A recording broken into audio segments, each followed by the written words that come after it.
नमस्कार प्रिय दर्शकों व श्रोताओं, भक्तजनों, आप सभी का मेरे इस चैनल पर स्वागत है। जो भक्तजन मेरी वीडियो पर नए हैं तो चैनल को सब्सक्राइब कर लें। आज मैं गीता से कुछ ऐसी बात बताने वाला हूं कि व्यक्ति जब मरता है तो उसके चिंतन में क्या चीज़ें आती हैं और वो किन चीज़ों को स्मरण करते मरता है, फिर उसका जन्म कैसे होता है, किस योनि में वो चला जाता है। ये सब चित्त का ही खेल है, अंत समय का खेल है। तो प्रश्न है, अंतकाल किस समय का वाचक है? अंतकाल किसे कहते हैं? समझ के चलना। जिस अंतिम क्षण में इस स्थूल देह का मतलब ये शरीर पंचभौतिक, प्राण, इंद्रियां, मन और बुद्धि सहित जीवात्मा का वियोग होता है। इस शरीर से प्राण, इंद्रियां, मन, बुद्धि, जीवात्मा का वियोग होता है, यानी कि बिछुड़ना होता है इस शरीर से। उस क्षण को अंतकाल कहते हैं। उसे मृत्यु भी कहते हैं। मृत्यु इसे कहते हैं कि इस सूक्ष्म शरीर का और स्थूल शरीर से वियोग होना, इसे मरना कहते हैं। ठीक है।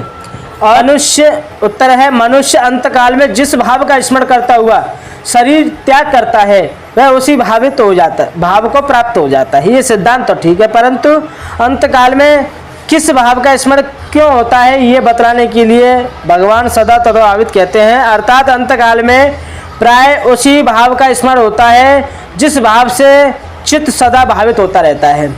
सबसे ज़्यादा तुम्हें क्या प्रिय है, तुम्हें अच्छा लगता है, उसे सुख मानते हो, उसी में अपने भावों को प्रकट करते रहते हो, तो मरते समय उसी का भाव प्रकट हो जाता है।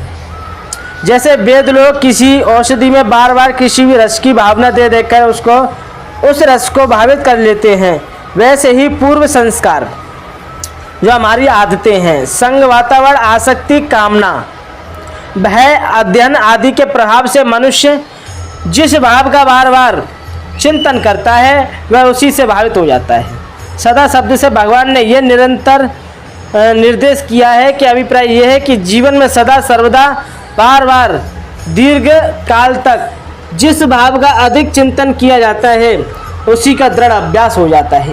ये दृढ़ अभ्यास ही सदा तदा भाव से भावित होना है। और ये नियम है कि जिस भाव का दृढ़ अभ्यास होता है उसी भाव का अंतकाल में प्राय अनायास ही स्मरण होता है। कितनी सुंदर बातें हैं। और देखो, न जाने कितने लोग इस चीज़ को नहीं जानते हैं। कहते हैं कि परमात्मा का नाम लेते रहो, स्मरण करते रहो, इस चित्त में उस राम नाम को भरते रहो, क्योंकि राम नाम स्मरण होने से ही अंतकाल में वो नाम स्मरण हो जाए। परमात्मा का नाम स्मरण होने से ही हमारा कल्याण है। मरते समय जिस चीज़ का हमें स्मरण होगा उस योनि में हमें फिर जाना पड़ेगा, हमारा दोबारा से पुनर्जन्म हो सकता है। लेकिन परमात्मा का नाम लेते लेते लेते लेते इस चित्त में वही समा जाए, अंतकाल में उसी नाम का स्मरण हो जाए तो हमारा जीवन धन्य है। हमें मुक्ति हो जाएगी, मुक्त हो जाएंगे इस चीज़ से, जन्म मरण से चक्र से हम बाहर निकल जाएंगे। तो मेरे प्यारे श्रोताओं, भक्तजनों, आप लोग हमारी ये वीडियो कैसी लगी? मैं जो कुछ भी आपको सुनाता हूँ गीता में से ही सुनाता हूँ, और आप इसे बड़े ध्यान से सुनकर इस पर मंथन किया करें।